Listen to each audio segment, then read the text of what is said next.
Well, it's nice to get a round of applause before you've actually done anything. I hope you clap at the end. But it's a great pleasure to be here, so thank you for the invitation. I was asked to speak about the particle physics and big data, so I will try and do this in the context of the LHCb experiment, which is what I and some of my colleagues here work upon. I should apologize at the start. I'm clearly a physicist, not a computer scientist. The second part of my talk will be, and the main part of the talk will be about the challenges we face from the data processing point of view. These will not be presented with maybe the rigor or detail you might wish for, but I'll at least try and give you a flavor of the problems we face. But I think it's necessary, and I'm on firmer ground by starting with a discussion of the physics, which I'll try and portray in an accessible manner. But please feel free to ask questions or let me know if anything is unclear. And this will also include a description of the LHCb experiment itself. So on with the first part of the talk. This is the Geneva in the area. Here you see the airport, here you see the lake. This marks out the path of the circumference of the LHC, which is 27 kilometers around and about 100 meters underground. It collides protons on protons. There are four main experiments. Atlas and CMS were where the Higgs boson were discovered 2 years ago. I'll be talking about this experiment here, LHCb, close to the airport. So LHCb has about 1,100 members from almost 70 institutes distributed from 17 countries. Here's a picture of our cabin, and here's a small fraction of this membership. I should say from the outset that Russia is a very important and valued member of LHCb. These universities and institutes have been involved for several years, and what we're very glad to say is over the last 2 or 3 years, Yandex and YSDA have also started to make a contribution, a very valuable contribution. And this is something which we hope can deepen and grow even stronger over the coming time. So the purpose of LHCb is written here. It's an experiment to search for physics beyond a standard model through flavor studies of particles containing beauty, that is B quarks, and also through studies of CP violation. So these are all strange terms, so let me try and explain what they are. So the standard model in particle physics is a description in quantum field theory of the fundamental particles. Those are the quarks and the leptons, and also the interactions, at least electromagnetism, the weak and the strong interaction, which cause these particles to talk to each other. Now, what should be said at the outset is that all tests so far made of the standard model, at least in lab-based experiments, which is generally particle colliders, have been successful. And the most recent successful test of the experiment was the discovery of the CERN boson, the Higgs boson 2 years ago. And this occupies a very central place in the model because it helps explains how these other particles acquire mass. What is perhaps less well known is the so-called flavor sector of this model, and this is what I'm going to talk about now. So what is flavor? It's a somewhat whimsical word, but in particle physics, flavor refers to the concept of the existence of the different families of quarks and how they couple to each other. So one has this so-called first generation involving the up and the down quark, and this is out of these quarks that protons and neutrons, and therefore all of us, are made. But this first generation is replicated in the second generation, the strange and charm quark. And then there's a third generation, a beauty and a top quark. Now, why we have this replication, why we have these generations, why we have 3 generations is unknown, and this is a mystery of flavor physics. Another mystery is that the masses of these particles go from something which is virtually negligible for the up and down quarks up to something which is colossal, almost the mass of I think it's a tungsten atom for the top quark. So why is this hierarchy in mass? We have no idea, and these are questions that flavor physics seeks to answer. These quarks can can change one from the other. They can decay. So these are Feynman diagrams, rather simple diagrams, giving the example of a top quark. Here, a top quark is decaying into the bottom quark and emitting a W boson. The top quark can also decay to a strange quark or to a down quark. Now, the probabilities with which these occur are not equal. They seem to be defined in nature.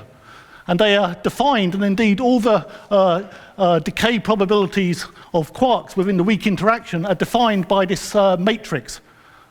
We call this the CKM matrix, which is named after the Italian and the two Japanese physicists who proposed it. So this matrix, which describes the coupling of the quarks to each other and how they decay, has elements. These are the range of elements. If you look across the diagonal here, you see these numbers are very, very close to 1. As you go off the diagonal, they get smaller, about 0.2, 0.2, and here they're very, very small. So one again sees a hierarchy, and why this hierarchy exists is once more unknown. This CKM matrix is related to yet another big puzzle of flavor physics. And to introduce this, it's pertinent to go back 50 years in time to 1964. This was a very momentous year in the world. Here in Moscow, there was a change of face in the Kremlin, I believe. In the world of sport, Muhammad Ali, or Cassius Clay, as he was then called, first became heavyweight champion of the world, knocking out Sonny Liston. Mandela was sent to prison. Martin Luther King won the Nobel Peace Prize. Something which maybe attracted slightly less attention at the time was this paper. But it was a very important paper documenting a discovery, the discovery of the violation of CP violation. And this won the Nobel Prize for Physics several years later. So CP violation can be thought of in various ways. I think for the purposes of this presentation, the best way to think of it is that it describes a difference in behavior between matter and antimatter. This, as I just explained, was first discovered 50 years ago in the kaon system. However, experimentally, progress has been much, much quicker over the last 10 years because you can make much more interesting studies of CP violation using beauty or B quarks. And it's only in the last 10 years that we've had accelerators such as the LHC, which have produced enough of these in significant quantities. So let me actually go to an example of CP violation. This is actually showing a result from LHCb. I will show a few plots like this, so let me take a moment to explain what they are. These are, what we're seeing here is a particular decay channel. This is a B meson, so that's containing a beauty quark and a light quark decaying into 3 particles, a pion and 2 kaons. This doesn't really matter here. But what you see plotted for a negative B meson and a positive meson is a histogram of invariant mass. We try and gather together the decay products, these 3 things here. We combine them together and form this invariant mass quantity. And if you're seeing signal, you see a peak around the mass of the B meson. So you can focus here on this red, which is showing you the peak. Underneath the peak and to the left, you see an accumulation of other entries, and this is just background. So having understood that, you see straight away that this peak is much smaller here than here. This means that the probability of this decay is very different for B minus and its antimatter equivalent. So this is CP violation. Now in the standard model, CP violation is accommodated. It can be described very well by including a complex phase in this matrix I've just introduced. But this in no way really explains what's going on, and it certainly doesn't answer this question.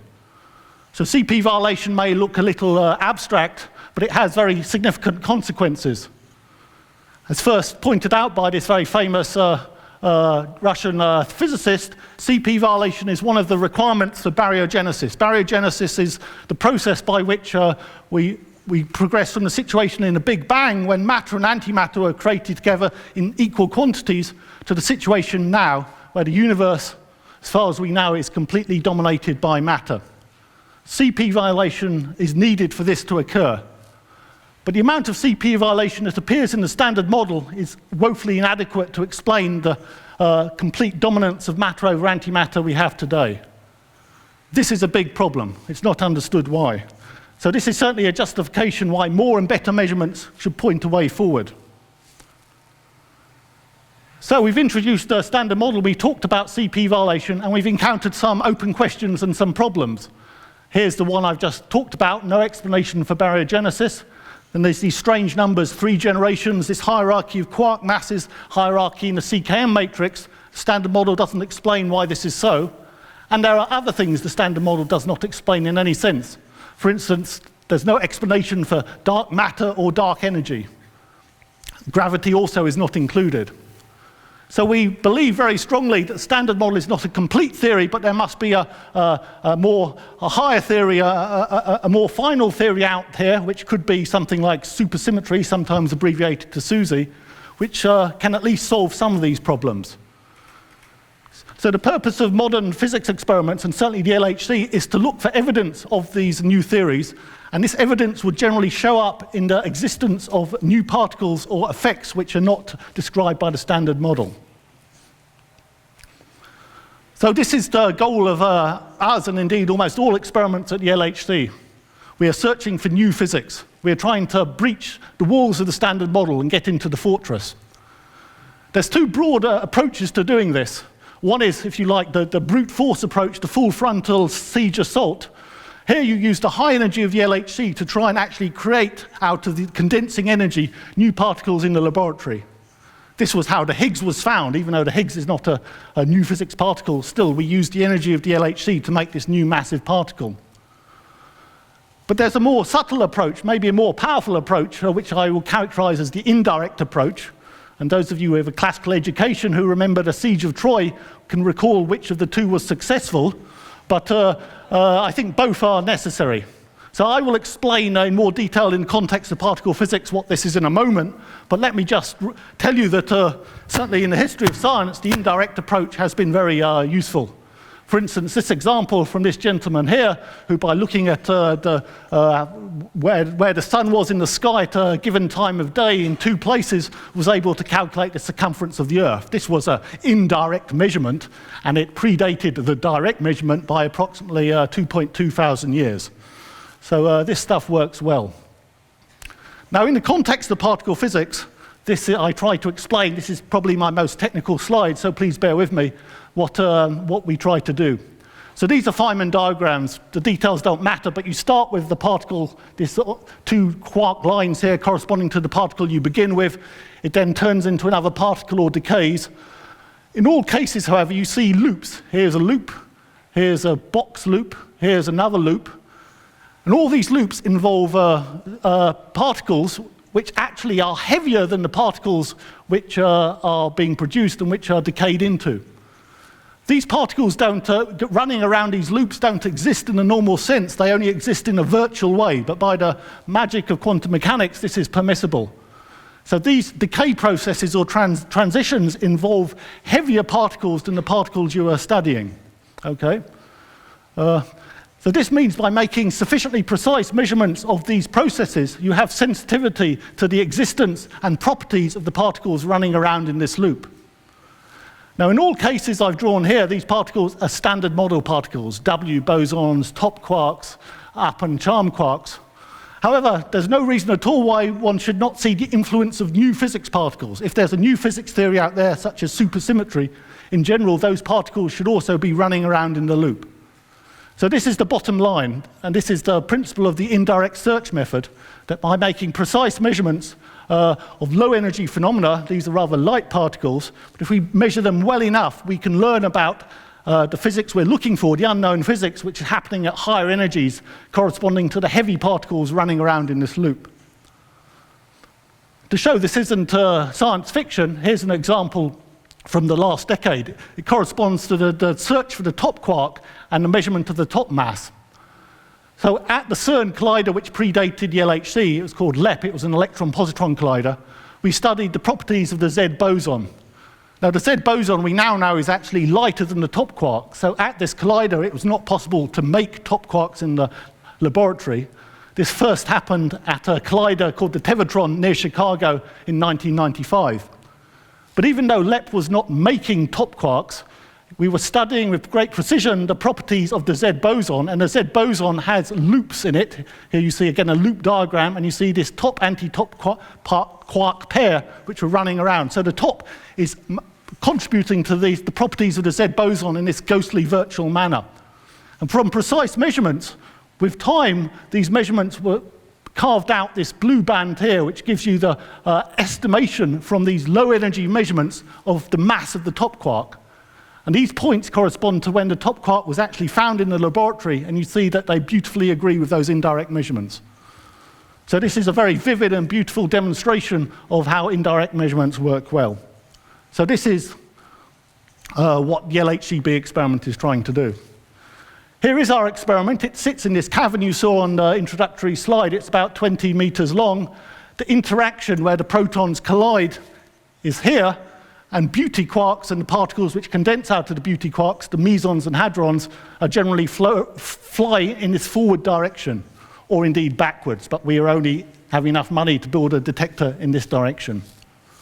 So just to step you through this very briefly, what we have here is a very cute and small but beautifully precise detector called the Valo, or vertex locator. It's made out of silicon detectors. Here is half of the Valo. It looks like compact disc split into two. You see this tiny hole here? That's where the beam goes through. This Valo approaches within 8 millimeters of the LHC beam, closer than any other detector at the LHC. And this is necessary to make very precise reconstruction of the decay products of the B meson. So here you see a B which has been reconstructed as it decays into two tracks. As you go further forward, you get these so-called rich detectors. There's two of them.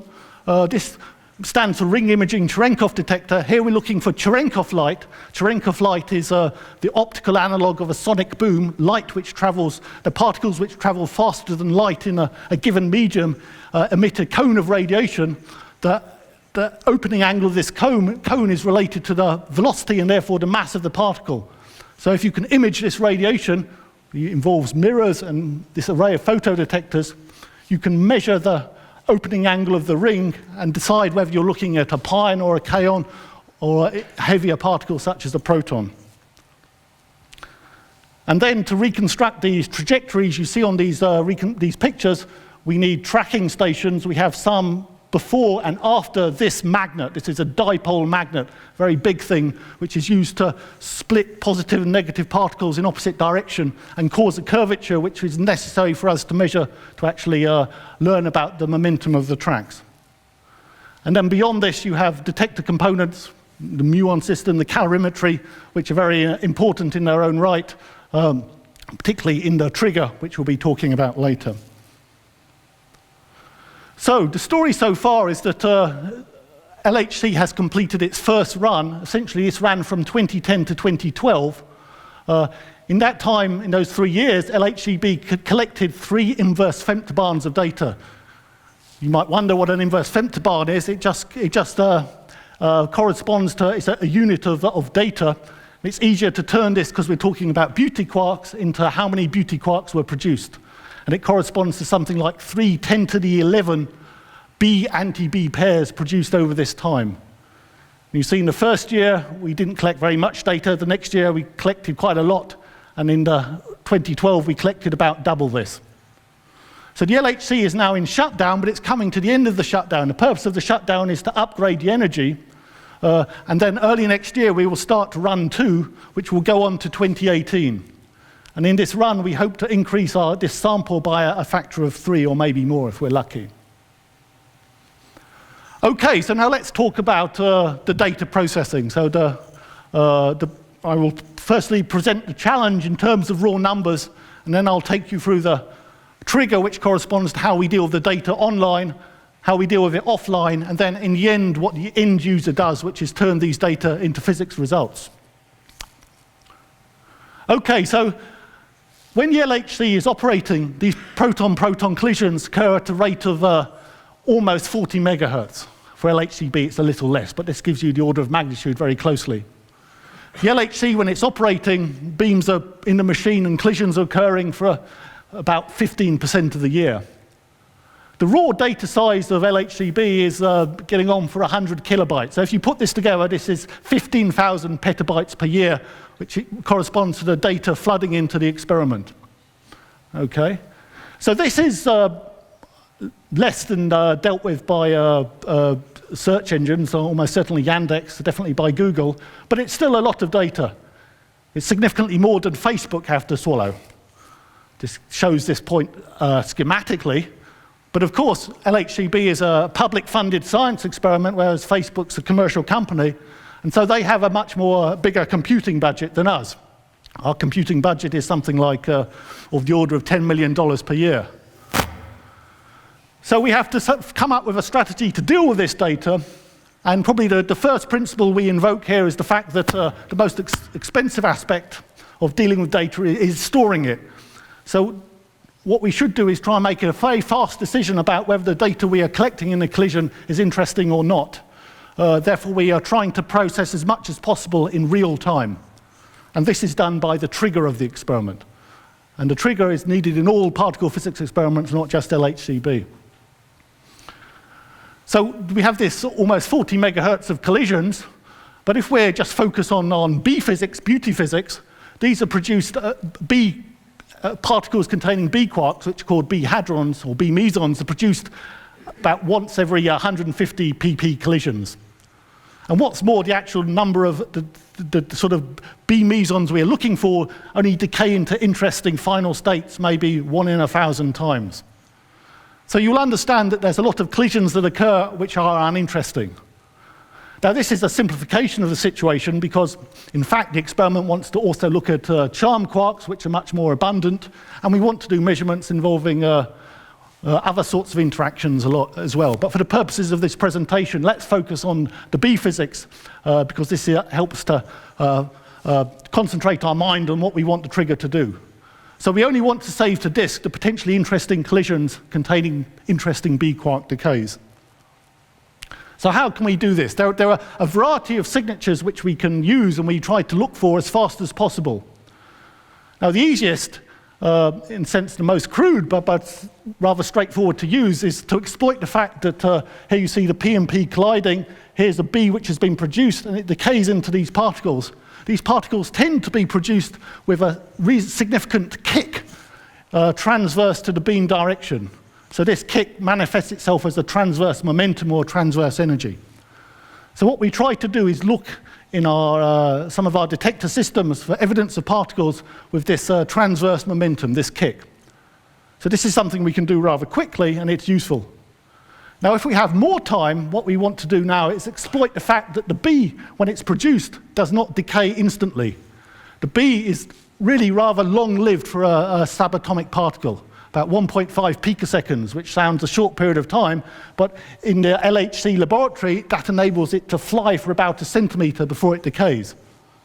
So this means that if you can find a track from this decay, if you see geometrically, you then trace it back to the beam line, this track in general will not correspond to where all the other particles are coming from. It will have a finite, what we call, impact parameter. And this also is a very useful signature of a B decay. And finally, if you have more time, an even more powerful thing you can do is to actually find all of these tracks, see if they come from a common point in space, maybe even learn more about the B decay. And this will give you even more discrimination, enable you to use the data with further discrimination. Okay, so this is the basic principle. So here's a schematic of how we deal online with this enormous flood of data coming in. Comes in at 40 megahertz. We have an earliest trigger level, which we call L0, and this looks for this simple signature, this high transverse momentum, this kick. Okay, so from maybe the YSDA point of view, this stage is not so interesting because we can't do this in software, we can only do this in hardware. What we do is we have to make a trigger decision within 4 microseconds, but within 4 microseconds there are many collisions happening. So what happens is that the data are pipelined in the front end electronics. By the time they reach the end of this pipeline, which is maybe I think it's about 128 events deep, we can decide whether the event did have a significant transverse momentum kick or not. If it did, we retain it and feed it on to the next level of the trigger, which I'll speak. Otherwise, we discard it. So this reduces this 40 megahertz down to 1 megahertz. So we've already made the input data appear at a rate which is slightly more digestible. Okay, so this is the second stage. Having got this 1 megahertz of data into this box here, what we do is we actually read it out from the front-end electronics, and the event, so the data from all these sub-detectors is assembled together on a big farm of multiprocessor PCs, which are located locally at the experiment. This we call the event filter farm. Okay. When we have this event data here, we can actually then run C++ algorithms on this data to try and say, does this look like a B event? We have two, so this is called the high-level trigger, and it's entirely software-based. there's two steps here. There's a so-called HLT1, where we use this impact parameter information, this information here. This already reduces the rate, and then after that we try and use all parts of information we can about the event, and this is HLT2. An event which satisfies all of this is then written offline. Okay, so let's pick this apart in a little more detail. HLT1 I think we've said enough about, but let me point out what happens between HLT1 and HLT2. This is this green box here. An event which succeeds and passes HLT1, this is something we didn't actually do last in run 1, but we're intending to do this year. We actually write it out locally and for a finite period of time onto local disks. We have a significant amount of disk space, about 4 petabytes available at the experiment, and we put it here, and then we perform calibration and alignment on that data. So alignment corresponds to trying to understand in space how the detectors line up with each other. This is something which, in principle, shouldn't change with time, but with something as big as LHCb, all sorts of effects mean that there can be changes with time. So the alignment can drift. And the purpose of the alignment can be seen here. So this is another one of these invariant mass plots. So it's corresponding to a particle called the upsilon decaying into dimuons. There should be 3 peaks here, but you can only really see 1 and a bit. These peaks are rather fat, and they're rather fat because the alignment's not good. If you can improve the alignment, they become much narrower, and suddenly snapping into life, you see this 3-peak structure. Okay, so this is why you want to make sure your detector is well aligned, because once you have such beautiful data, you can make more precise cuts, and you can make a better selection. Also, if you have a well-calibrated system, you can use, for instance, the information from the rich. This is this Cherenkov detector, which tells you what particles, whether they're kaons or pions or protons, and this enables you to go from a situation shown here, where you see no peak, to one where you pick out this rather rare decay. But this can only be done if you really believe the information coming from your rich detector, that the calibration is good. Okay, so this is so we run very fast jobs which will perform this calibration and alignment, and then maybe an hour after the data have been collected, then the second stage of the HLT is executed, which will then try and use all possible information to then say, is this a B decay? So what we're trying to do here is execute online this calibration step, which traditionally would only be done offline. So here is the final stage of the HLT2, where we try and use all the information we have at our disposal. And here, for instance, multivariate selections are very important. So machine-based decision algorithms, which enable us to distinguish the beauty decays, which are out here, from the less frequent charm decays, which are here. Okay, so this is something which has worked well, but is something which should work even more well now we have access to this calibration and alignment information. Therefore, the increased use and increased exploitation of these multivariate selections will be increasingly important for the experiment. So this is really the first step towards a real-time physics analysis. So finally, when the event passes HLT, we can write it out to storage. So the plan for the coming run is to write these events out at a rate of 12.5 kilohertz. So I remind you that they've come in at a rate of about 40 megahertz, and we've winnowed this down. We've reduced this to a rate of just over 10 kilohertz. We intend to write out in these one of these 3 boxes. This red is what we call the full stream. This is somehow the classical approach. So these are events where you just write out to disk, and we say we will now put these into the offline reconstruction. Okay, and I'll speak about that in a moment. This blue box is something we've not tried yet, but we're really excited about for the coming year. If you've been following in this trigger here, at the end we actually have learned a lot about the event. We've reconstructed tracks, and we've built up this B decay vertex. So in principle, we should be able to do physics analysis with the data which is coming straight out of the trigger. There's no need for any further reconstruction step. Traditionally, this hasn't happened because we've not trusted the alignment and calibration which has been not available in the online reconstruction of the trigger. Now we should. So in principle, these data should come straight out. There'll be no need to send it to the grid for offline reconstruction. We should be able to perform physics analysis directly on it. This is yet to be demonstrated, but it's a very exciting prospect, and if it works well, it is certainly the future.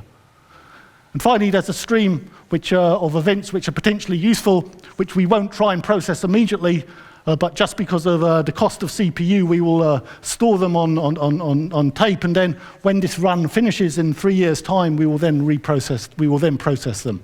So this is merely an expedient dictated by computing costs.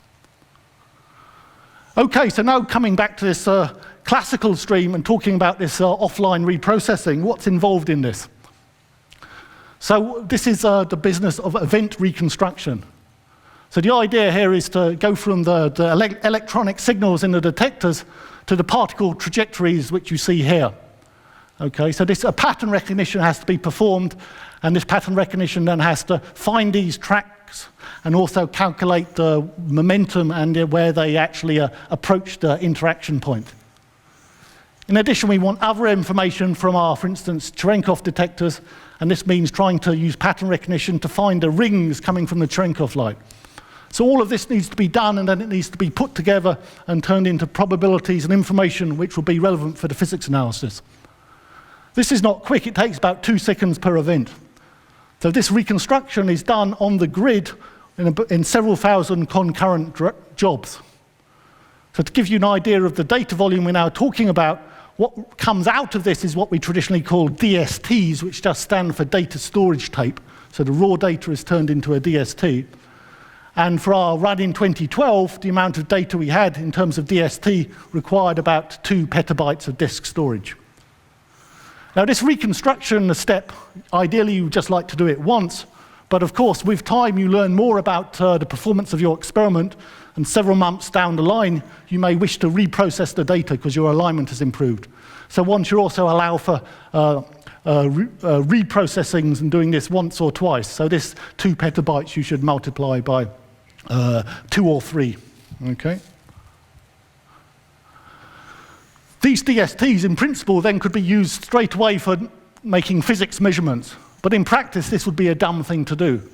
That's because all the events which we've saved and have come out of the trigger correspond to decays which are useful for a huge swathe, a huge number of physics analyses.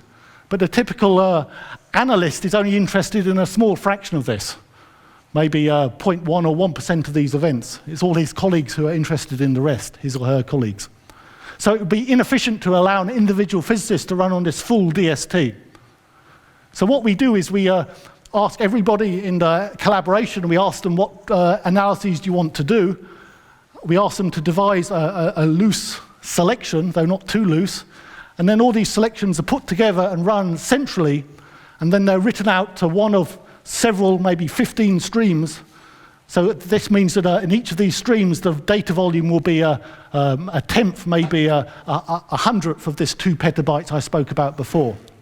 So this means that if you're a physicist interested in a certain decay, you don't have to look at all the data. You can go to the stream which contains the sort of decays which you're interested in. So this reduces the data volume significantly. Okay.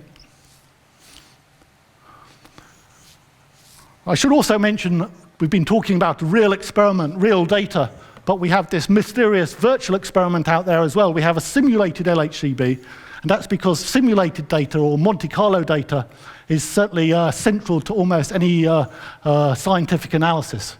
You want such simulated data to devise and train your selection algorithms, measure the performance, and understand backgrounds.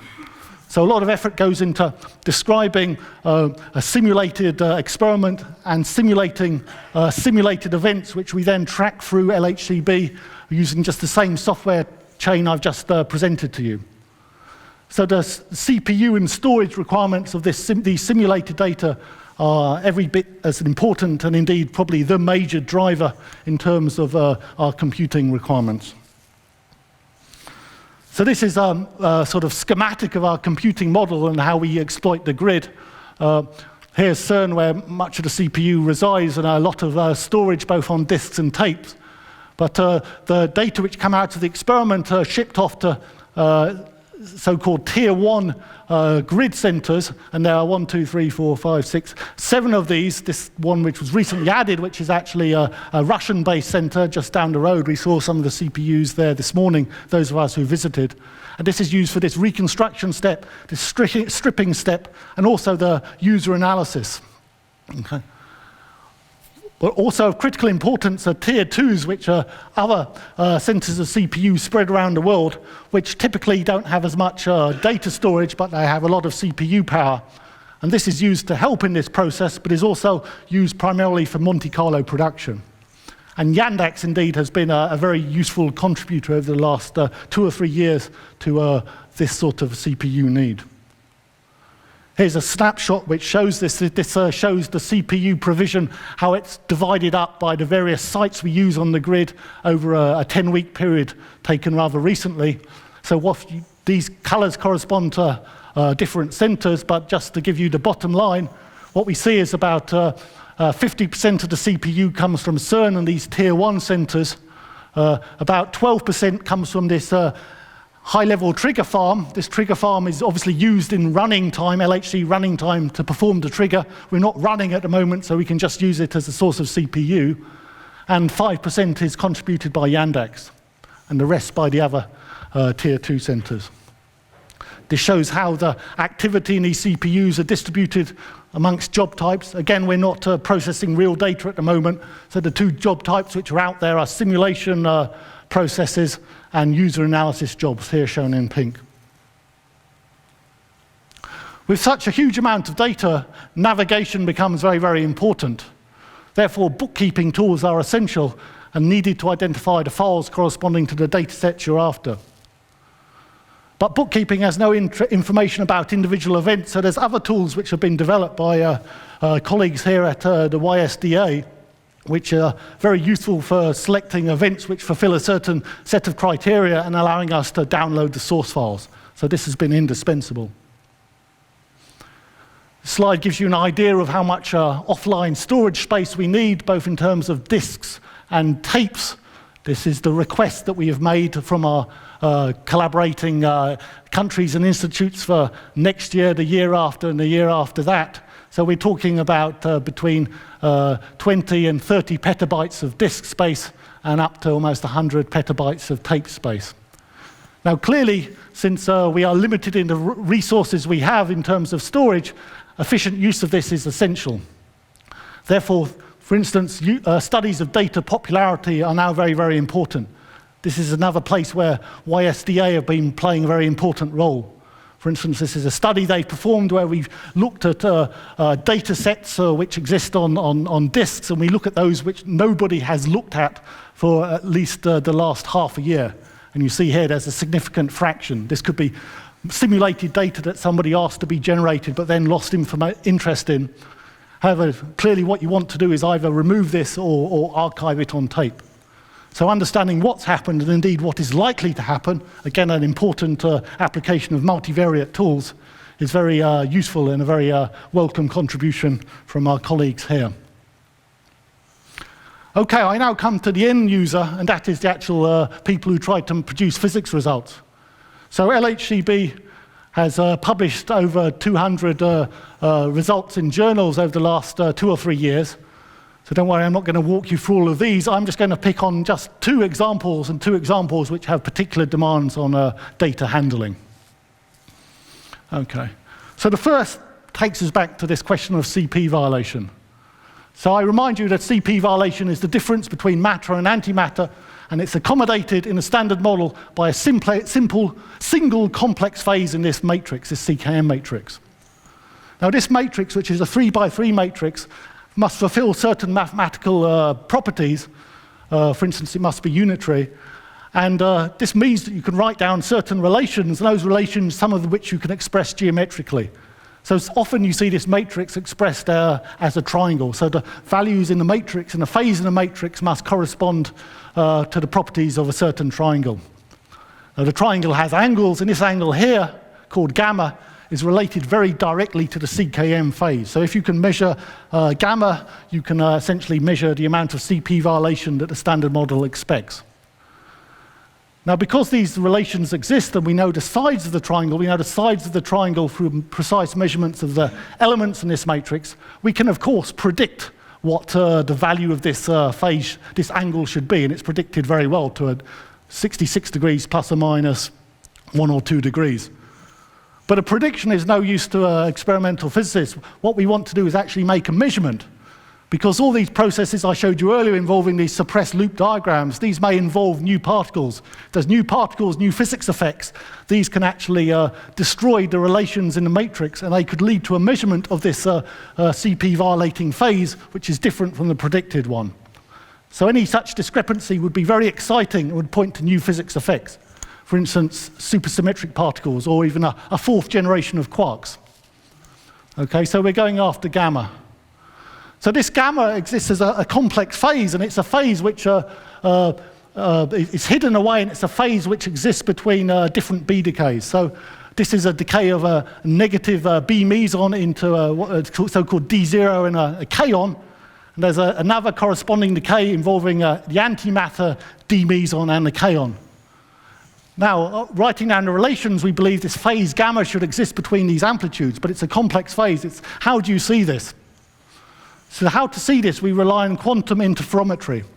So this is something I would hope that quite a few of you have heard about. This is the famous two-slit experiment. So of course, in optics, you send light through these two slits, and you get this interference effects, because the light is a wave, and this leads to these fringes.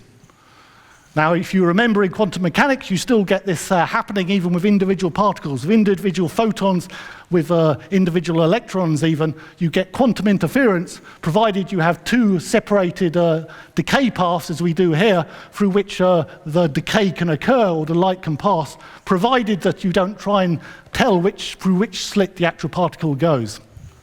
So we are after these interference effects.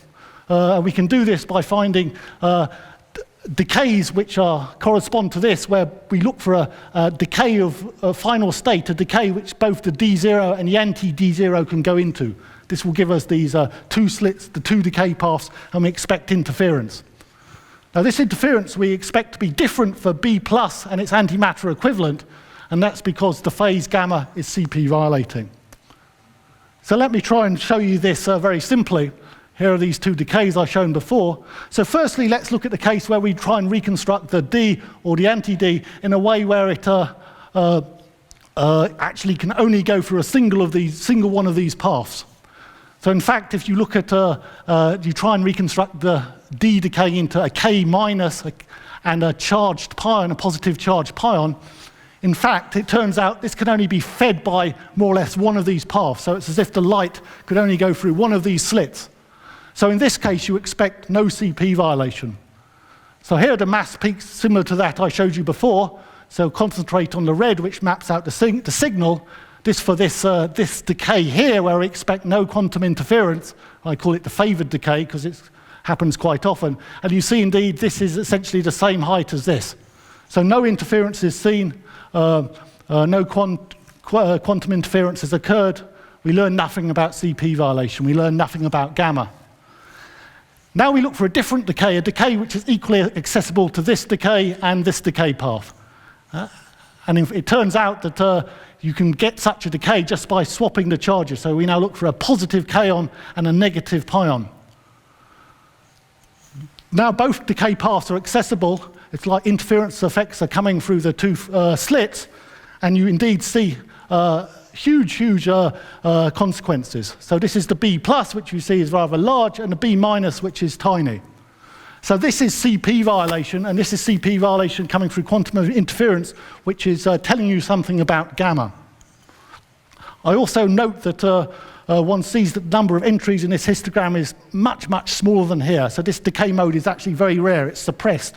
And so multivariate selections are actually very important to pick out these very suppressed decays from the background.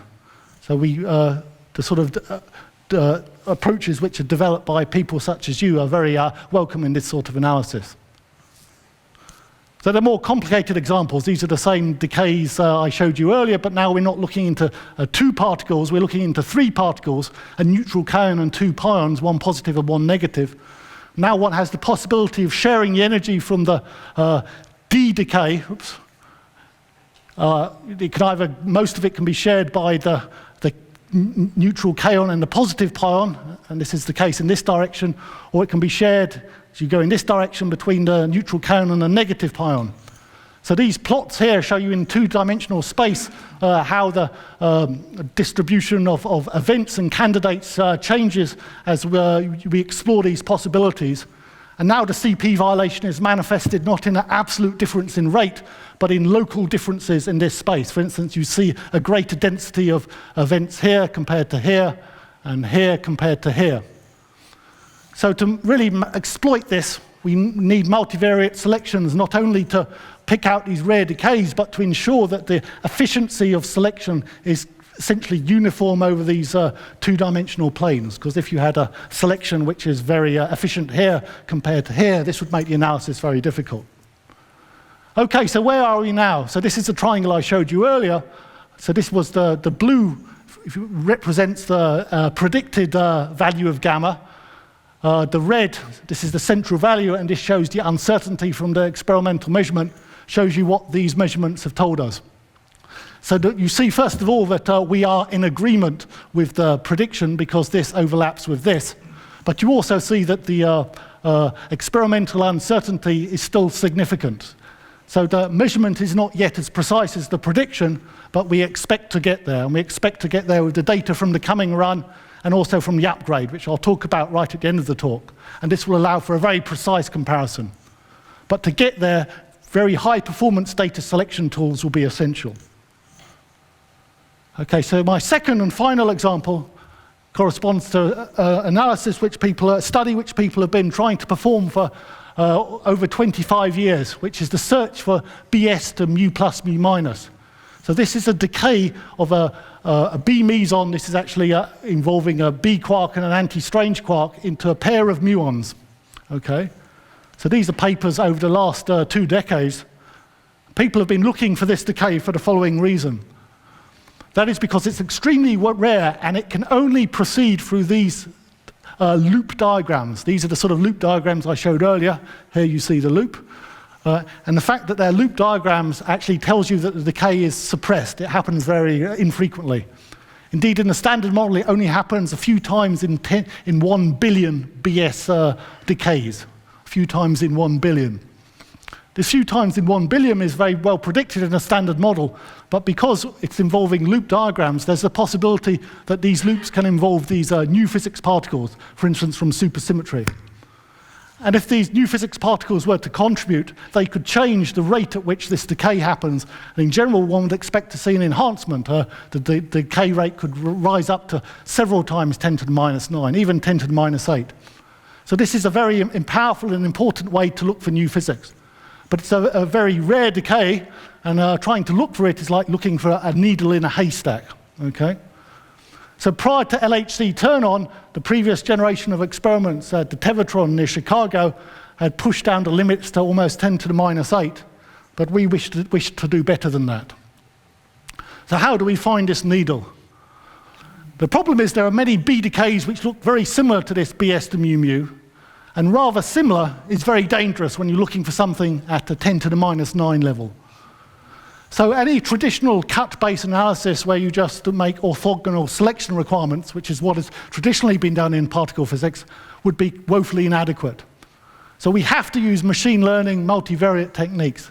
So what we've done is used a sequence of boosted decision trees, or BDTs. So here we're not looking for just a B decay, but a B decay which looks just like a BS to mu mu. Okay, so we must use other pieces of information. Just to give a flavor, here is one. So this is a candidate BS to mu mu decay. You find 2 tracks which come from a point in space. These tracks are muons. You can add together the momentum of those tracks and get a momentum vector, which is the direction in which the B candidate seems to be flying. You can also get a vector by comparing the position in space of this point with where it was produced. So this gives us another vector. So we can compare the alignment of these vectors, and of course for a true decay they should line up, but for a background decay they may not. So this is one of the pieces of information we should feed into our machine learning. And this we have done. So this is the performance of the existing algorithm.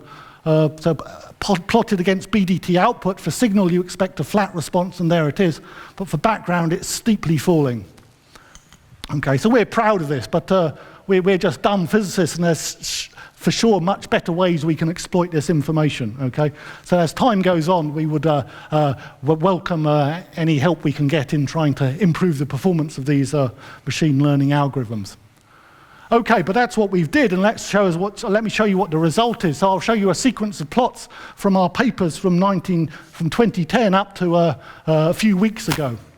So what we do in each of these plots, I've taken the area of our data where the BDT says this is strongly enhanced in things which look like BS to mu mu, and then I've plotted the invariant mass. So this is the invariant mass is the same thing I've been showing over the last few transparencies. So if you see a signal, you might expect to see some peaking structure. So in 2010, you see we're cutting very hard with this BDT. There's very few events, and there's certainly no peaking structure. In 2011, we have a few more events, and maybe something is growing, but it's certainly nothing you can shout about. Okay, this is just mildly encouraging. In no sense is this evidence. This, however, with the early data from 2012, is looking much more exciting. Okay, and indeed, statistically, when you actually analyze what's the performance of the BDT, you can say that indeed we have evidence that there is this decay there. So this was a great event. And then when you add all of the data from 2012, you get something which it looks rather similar, but formally this degree of certainty has increased. And it's increased even more when we actually add together our data with the data from our sister experiment, CMS, which is further around the ring. So we've combined together all the data, and we've performed a joint analysis. This has just been submitted to Nature, and here you see undeniably this peaking structure. So this is, without question, this decay has now been seen. The fact that we see it is extremely important. What is very important is the rate at which it occurs. What we would have loved to have seen is a rate which was inconsistent with this precise prediction of the standard model. Sadly, that is not the case. It is compatible, but you see, we're still limited in data, so the precision we have here needs to be improved and will be improved with the data we will collect in run 2 and with better analysis techniques. But at the moment, what we can say is from this result alone, we can rule out large categories of new physics models. So we can't say supersymmetry doesn't exist, but we can say that certain types of supersymmetry don't exist. Okay, so we are looking forward to trying to refine this selection and perfect the analysis. And in particular here, if you look on the left-hand side of this signal peak, you see something growing which is marked in green. Now this is interpreted as being a signal from the BD decay. So this is a B quark together with an anti-down quark. This is very interesting because this decay is expected to be even rarer, down at the 10 to the minus 10 level. And actually, if you do a back-of-the-envelope calculation, you would not really be expecting to see anything yet. So the fact that you're starting to see something emerging from the background is intriguing. And it's certainly something we wish to keep an eye on in the coming run. Because if these two proportions stay as they are, this would be in contradiction to the standard model prediction. Okay, so I will conclude, but before doing that, I want to just take 1 minute to look even further forward, and that is towards the LHCb upgrade. So we've had run 1, we're about to start run 2, but at the end of run 2, there will be another long shutdown which will happen in 2018, 2019, and there we wish to upgrade this experiment. And from the point of view of data challenge and big data, this is very, very exciting what we wish to attempt. So this is the diagram I showed you earlier, which is our trigger scheme which we're operating in the coming run. What we'll do, and you remember what with the first stage of this, we had this 40 megahertz was reduced to 1 megahertz, which was fed into the CPU farm by this L0, this hardware trigger. This works quite nicely, but it uses rather primitive information, so the level of discrimination it provides is rather limited.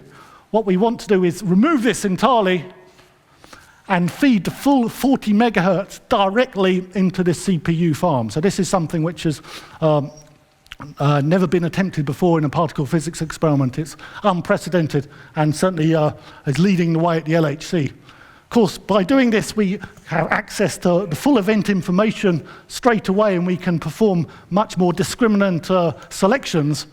This will enable us to improve the signal to background. It will also enable us to run at higher luminosity, which means we will make use of the higher brightness of the LHC beams, which are in principle available to us. So the consequence is there'll be more beauty events coming in, more we can find, and more we will need to output. So we will be outputting now not at 12 kilohertz, but 20 and most likely even 100 kilohertz. But trying to output at 100 kilohertz would really mean that we make full use of this turbo stream, which I mentioned on a previous slide. So this certainly is this will improve our physics precision tremendously, provided that we can overcome the vastly increased data processing challenges that we will encounter. Okay, so thank you for your attention. Let me just summarize. The study of flavor, in particular beauty decays, is a powerful and necessary approach in the search for new physics beyond the standard model. LHCb is leading this search. We've produced many important and beautiful results from the run 1 of LHC, and we have great prospects for run 2 in the upgrade. But the success of the experiment depends critically on the efficient handling of this very large data volume. So far, I think we've done okay, but we are certainly very open to new ideas. Thanks.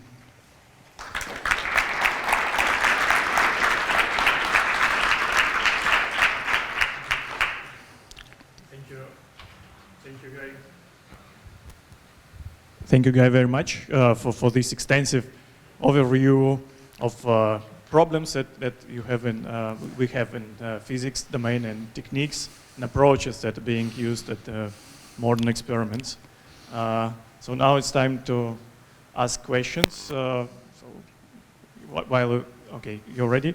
Just a short announcement that, Guy, if you would like to mark certain questions, because you like them most of the rest, we can reward them by small prizes at the end of this round of questions. Well, I know you never ask good questions. Well, I hope you won't mark my answers, because I fear they will be inadequate. But yeah. Right. Okay, hi. I have a small question. How much data, in luminosity terms, are you going to have in run 2? How much data? That is an excellent question. In run 2,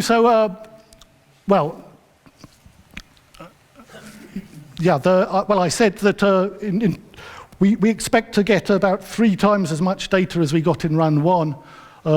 So in terms of data volume, that is in run 1, in terms of our DST, that corresponds to something like 6 petabytes. So we're going to have about 20 petabytes of data, which has come out of this full trigger chain. So in terms of absolute volume, it's about 12 petabytes. In terms of beauty decays, which I like to think of it in, it's going to be something like a few 10 to the 12 beauty decays. So what's very interesting is trying to look for these sort of signals. This line here guides the eye to show you where the peak might be. With run 2, you should see a very, very clear peak here, and we hope a very clear peak here as well. Just a few days ago, CERN released a lot of raw data from a large hadron collider, including, as far as I know, LHCb.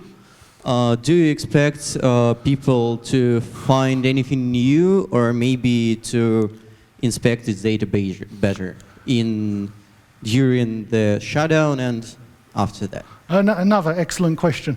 That's a very good one, because it's something I should have really put on the slide, so thank you for that. Indeed, we have a commitment to all the LHC experiments to making the data available to the general public, because it's funded by the taxpayer, so you should be able to look at it. What we do is, the idea is we like to look at it first. So what has happened is that initially the CMS experiment, they've output some of their data from the first LHC run in 2010.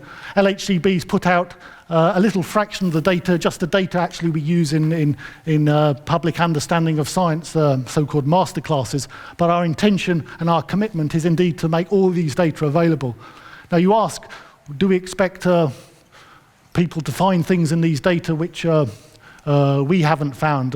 In time, yes, I expect people to get results from this which we have not yet got. And indeed, in previous experiments, this has occurred.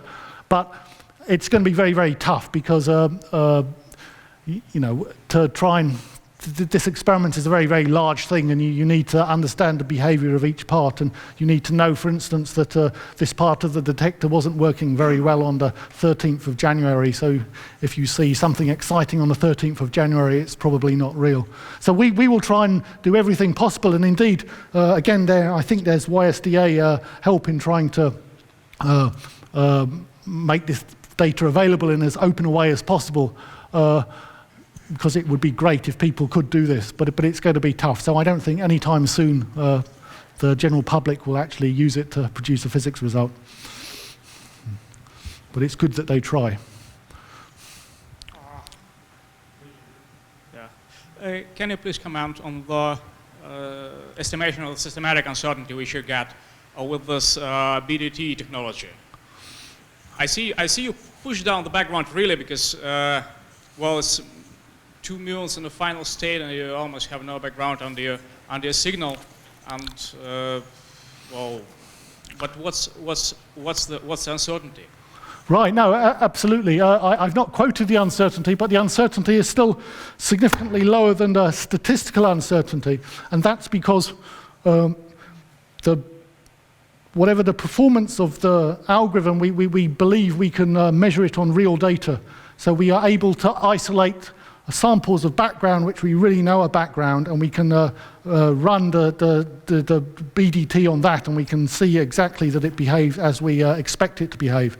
Similarly, we have signal decays, which, for instance, which look very close to this, which don't involve muons, but involved, for instance, 2 pions, and we can use our detector to say, and these are much more abundant, we can select those by completely different means, present it to the BDT, deceive it that it's actually looking at an event which involves 2 muons, not 2 pions, and we can say measure the performance.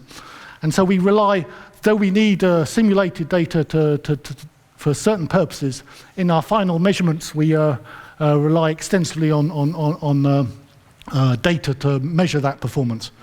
And so the BDT, I think, is just as trustworthy as any more conventional, simple analysis, because we can measure its performance on data. But this is essential, and it's a very good question. It's 3 good questions. You say that the opening of the 4th generation quark is very important for the new physics. Is it so? The 4th generation, I mentioned the 4th generation as a possibility for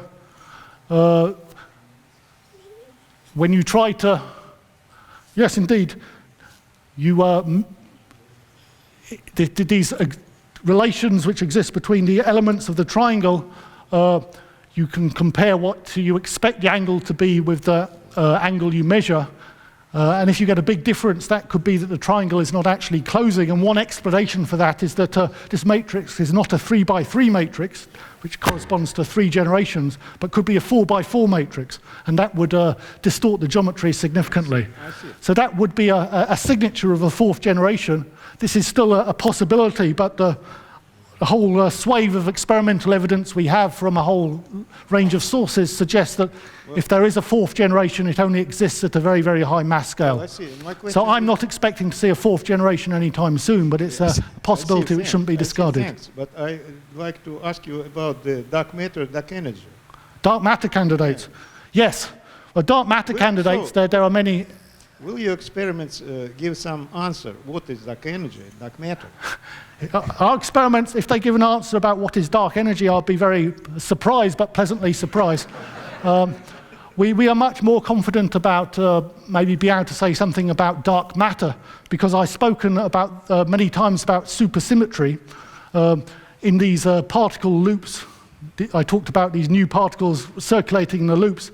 Anything we find which suggests that supersymmetry might be correct would immediately strengthen the possibility that supersymmetry could explain dark matter. Because supersymmetry, one of the strong motivating reasons that supersymmetry is liked by theorists is that it predicts a particle which could be the dark matter particle. So, but I remember that there were some experiments on the supersymmetry, and they were not effective. They give not effect. Oh yeah, there's been lots of people have been looking for supersymmetry for 30 years, and no one's found it. But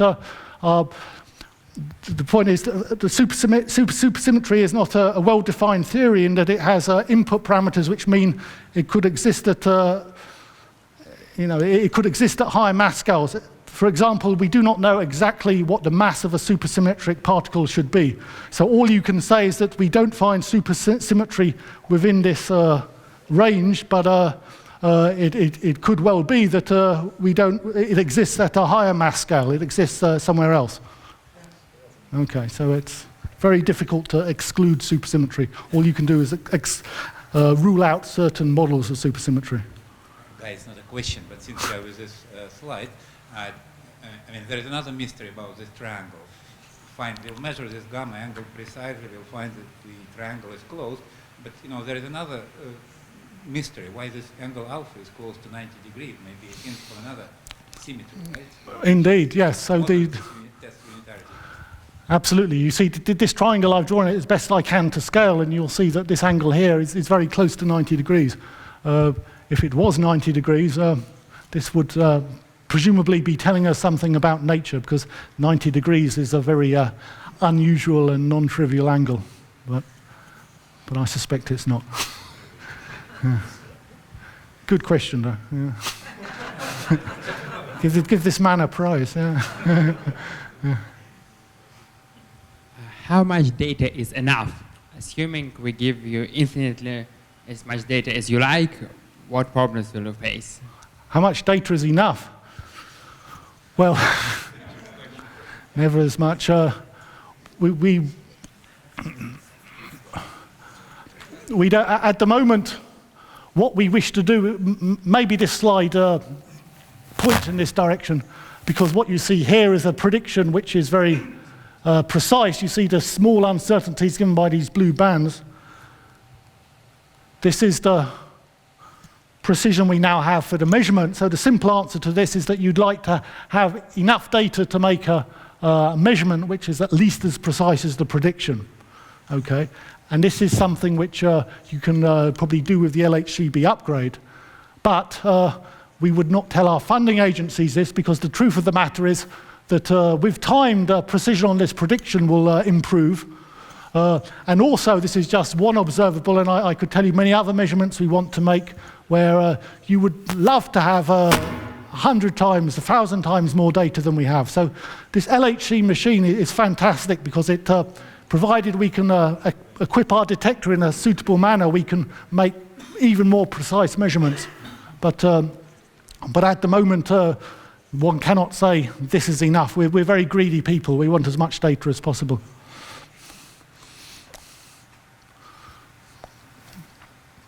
Oh, yeah.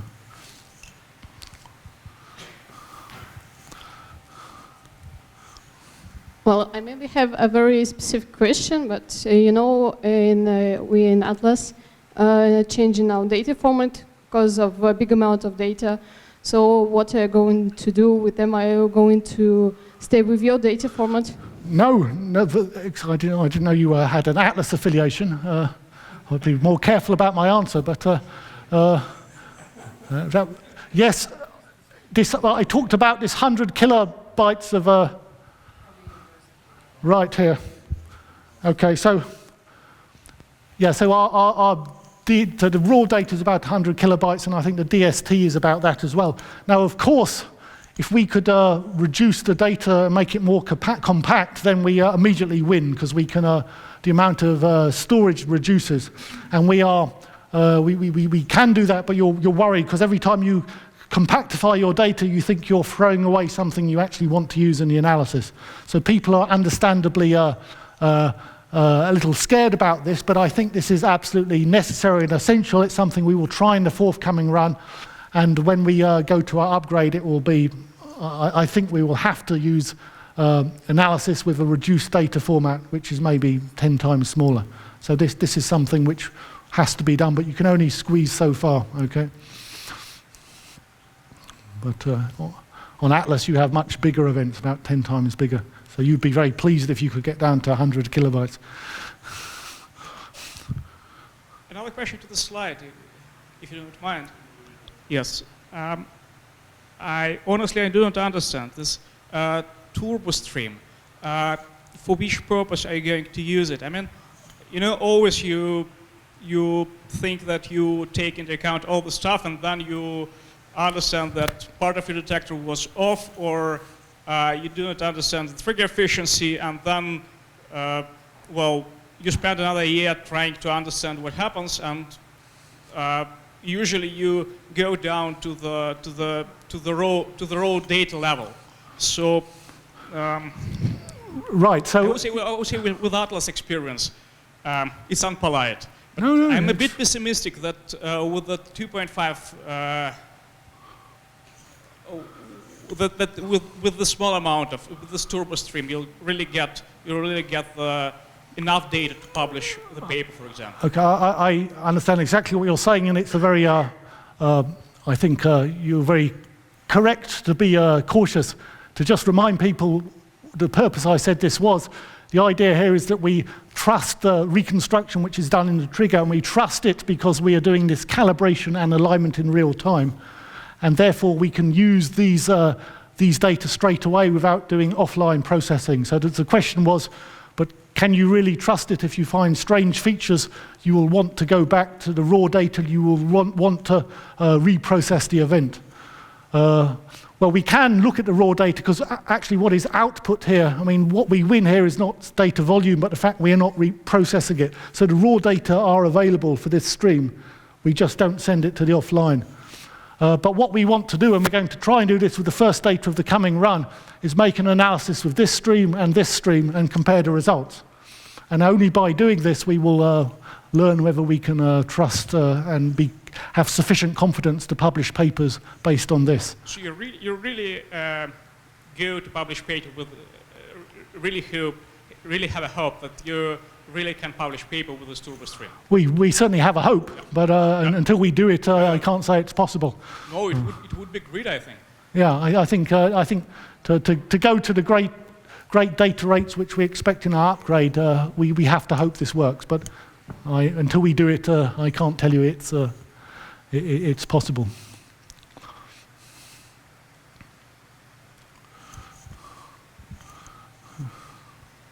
Dear Dr. Wilkinson, do you have any idea about which online reconstruction methods in relation to data science may be used in turbo stream processing? What reconstruction methods? Well, the methods we use here. That in means of data processing. Data processing. Well, we will actually just use the same methods here that we use offline, but as I say, to re-emphasize, the fact is that we do them. Okay, we just make some shortcuts here which we don't do here. I had this very simple slide where we use, for instance, Kalman filter techniques to find these tracks and find the parameters which are associated with these trajectories. Here we use, we could use likelihood techniques, but you could alternatively use Huff transform techniques to try and find these rings. We use more or less the same techniques offline and in this turbo stream, but in this turbo stream in the trigger we just make a few shortcuts, only minor shortcuts. So there's no great philosophical difference. The question is whether these shortcuts are valid, and we'll only see that with the first data. I mean to say, if you use online methods, maybe online learning, you may keep the rate of data processing at 40 megahertz. Well, we are open to your expertise and suggestions here, so please, you are welcome to. But at the moment, there's no idea. I'm so ignorant that I don't know whether the methods we are using are ones which you would recognize as being sophisticated. Probably they are not. So the answer is probably no, we are not. And if through our colleagues you can tell us what we are missing, we will listen. I have a question about machine learning techniques that you denoted in finding angle in BSU analysis. Yeah. What is the role of the machine learning techniques that you denoted in finding the needle? What is the role of the... Machine learning techniques. What is the role of it? Well, it is... Yeah. It's in the... the role is seen in this final plot, that the actual... The level of this background is... This is background, this is background, this is the peak. The level of the ratio of the signal to the background is much, much better using this machine learning, this BDT approach, than we ever obtained using a simple cut-based analysis. So it's just the ratio of the signal to the background. And do we have some open problems in this field of theory? In machine learning? Well, we have open problems in the sense that we believe we can do better. So they're just, we have the hope that we can make use of more categories of information. So for example, though I said we use this machine learning, what we don't use the machine learning for is for telling us whether the tracks are muons.